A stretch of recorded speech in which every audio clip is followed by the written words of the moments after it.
Posthumanism. We have all read and heard the benefits, fears, and worries behind the separation of humanistic tradition, to evolve into something beyond human.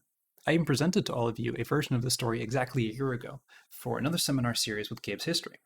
If you're somebody who believes in evolution, you know without a doubt that humans must evolve at some point. What does it mean to be human or humanist?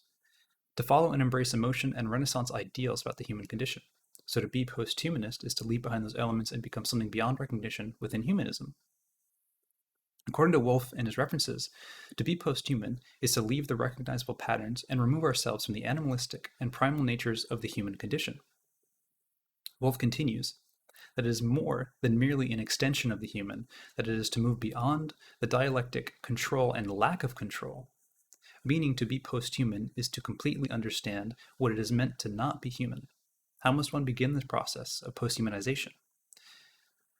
It can also be defined as transhumanism. Even to have the philosophy or advocate the enhancement of the human condition is to be transhuman, although it may sound to be posthuman, but transhuman is sometimes understood to be the more extreme view. Many of us are probably transhumanists under this light. Continuing, to advocate for the technological enhancements of the human condition is to be transhuman, where we still share the ideals of the human condition, but are in line with accepting the benefits that come along with cybernetics, autonomous machines, and enhanced long lifespans. Cultural, architectural, and systematic impacts of trans-posthumanism are a worry that is shared among many. The perception that we as people may become obsolete, even alienated by technology, is something that we must look after now before it becomes beyond human control. To embrace the posthuman ideal is also to give up the human relationship to itself. Heavily paraphrasing Marx, humans are not defined by the humans of logic, but are defined by the logic of humans. Our own paradoxical nature of consciousness defines itself by its reflection in everything else. This is what I found to be a powerful point in the K. Michael Hayes essay about the crisis of humanism and the disillusion of object. In this essay is a comparison of Mies van der Rohe's 1919 to 1922 skyscraper projects as a humanist project to Ludwig Hilbersheimer's Chicago Dream project of 1922 as a post-humanist project. In this comparison, Michael Hayes describes the dialectically entwined and explicatively undecipherable unity of concept and matter that the skyscraper holds. It is designed and created with such complexity, drawing on human tradition and beliefs, then placed inside the context of a metropolis.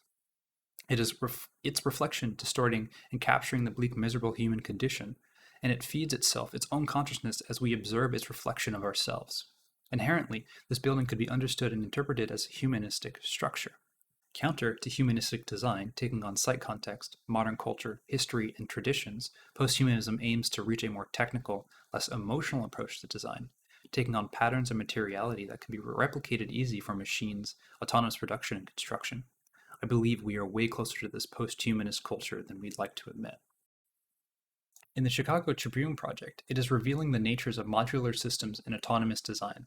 Ludwig Hilbersheimer defends himself from the critique that his building is in protest of the emotional modernity design ideals.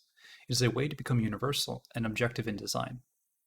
This concept, I believe, is to be the precursors to post-humanist, i.e., transhuman, advocating for repetition, autonomous, cellular design that leaves the individualism behind to become universal. It is to take advantage of the benefits of technology and to build for the machine's sake to be transhuman. The Chicago Tribune could be further dissected. The drawings that were produced had no site context, but only a horizon line to orient the drawing for the viewer. Nowhere in this drawing could there be the depth of human tradition and emotional interpretations. Again, compared to the complexity of the warped and intentionally humanistic skyscraper project, the repetitive nature of the facade in the Hilbersheimer's project really lends itself to the trans-post-human ideal.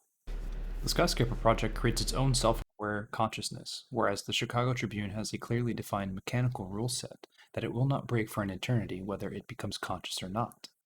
This can be compared to AI, whereas humans are self-conscious but can break our own rules. But can AI or super artificial intelligence ever be able to break its own rules?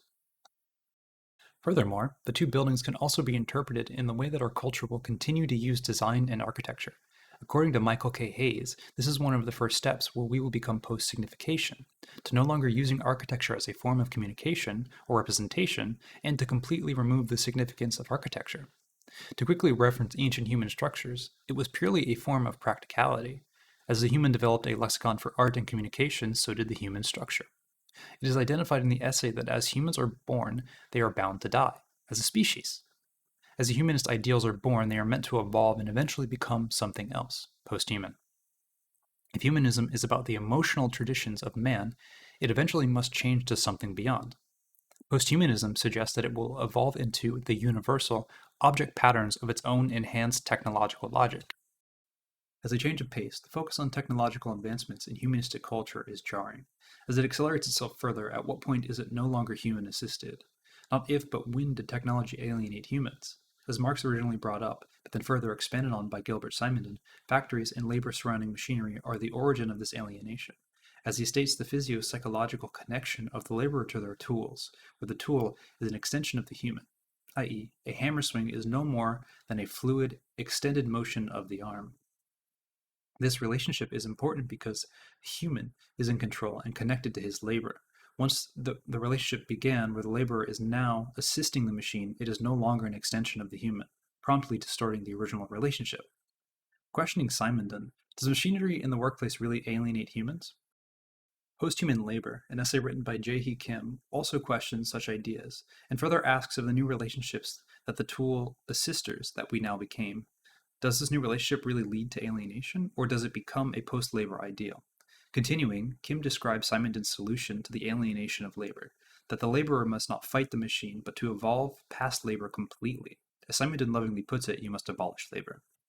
Labor is an appropriate concept for the 1900s, as labor defined the need for human to power a handheld tool. In post-labor, the individual must become the technical collective assisting the machines. In an almost beautiful way, we no longer do the labor, but engage in creative technical activities that require us to adjust, repair, or invent machines, a complete and fundamental change of the human condition. Abandoning the traditional way to become transhuman.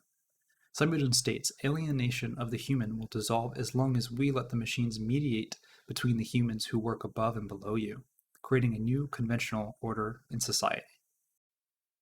To compare to modern-day jobs, machinists, simply put, their job is to only create parts for tools and machines. They manufacture in precision and technicality. Yet it is creative and takes a master of nuance to be a strong machinist. This process allows for the machinist to create a significant relationship to its machine and the parts it must invent to run other machines. A silly yet significant example I will use is a YouTuber by the name of Stuff Made Here. Some of you may know this channel as it has been on the front page of YouTube many times and reported on a few times in tech magazines. Why I bring this channel up is because of the lifestyle this person leads, a machinist who creates inventions that have real-world applications and are meant to be completely autonomous. Again, extremely silly ideas, but complete hands-free professional haircutting machine. And it works. A basketball hoop that reacts to your movements so you'll never miss a shot. And many more inventions where the user invented a machine that acts completely on its own and would only ever need maintenance. This is what it means to be post-human, a post-laborer who embraces the transhumanist ideals and is probably the only way to not become alienated by their own technology. But in the modern day, Simondon did not expect the power behind informational technologies. As Bernard Stiegler critiques, our modern world went from the laborer to trans-individual collectives that are based on technical activities.